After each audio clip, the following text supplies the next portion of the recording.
नमस्कार. कधी तुम्ही नोटीस केलंय का की काही गोष्टी तुमच्या लाईफमध्ये पुन्हा पुन्हा घडतात?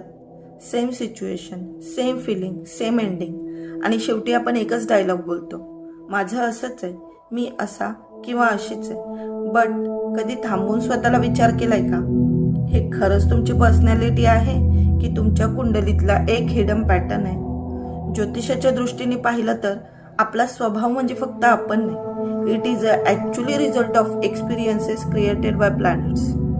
ग्रह आपल्याला फोर्स करत नाहीत, पण ते आपल्याला सेम टाईपच्या सिच्युएशन देत राहतात जोपर्यंत आपण त्यातून काहीतरी लर्न करत नाही. उदाहरणार्थ, जर लग्नात राहू असेल तर माणूस आयुष्यभर एकच क्वेश्चन घेऊन फिरतो, हू एम आय रिअली? खूप कॉन्फिडन्स, कधी अचानक सेव्ह डाऊट, कधी खूप मोठी ड्रीम्स, कधी कम्प्लीट कन्फ्युजन. तो म्हणतो आय एम कन्फ्युज्ड, पण खरं तर राहू त्याला आयडेंटिटी शोधायला पुश करत असतो. जर चंद्रावर शनीचा प्रभाव असेल तर मन कधीच रिलॅक्स होत नाही. Everything looks fine outside, but आतून एक फिलिंग येते, समथिंग इज नॉट राईट. तो म्हणतो मी ओव्हर थिंक करतो, पण खरं तर शनी त्याला लाईफ डीपली समजायला ट्रेनिंग देत असतो. सप्तमात मंगळ असेल तर रिलेशनशिपमध्ये इंटेन्सिटी जास्त असते, प्रेम असतं, पण त्याचबरोबर इगो क्लॅशेस पण असतात.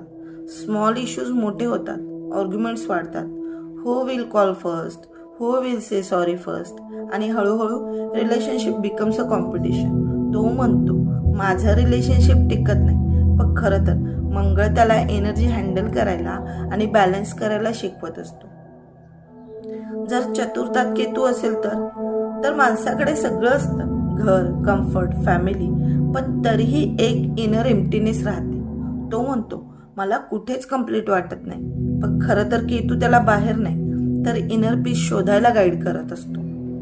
जर शुक्र त्रस्त असेल तर आयुष्यात एक स्ट्रेंज पॅटर्न दिसतो, हॅपीनेस येतं पण टिकत नाही, रिलेशनशिप सुरू होतं पण कम्प्लीट होत नाही, अपॉर्च्युनिटीज येतात पण स्लीप होतात. तो म्हणतो माझ्या नशिबात नाही, पण खरं म्हणजे त्याला अजून एक स्किल शिकायची असते, to receive and sustain happiness.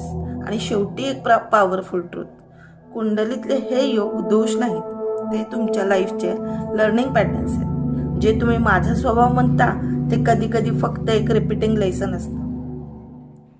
म्हणून पुढच्या वेळी जेव्हा तुम्ही कधी स्वतःला म्हणाल मी असा किंवा मी अशीच आहे, थोडा पॉज घ्या आणि स्वतःला विचारा, इज दिस रिअली मी, और this is a pattern trying to teach me something. धन्यवाद.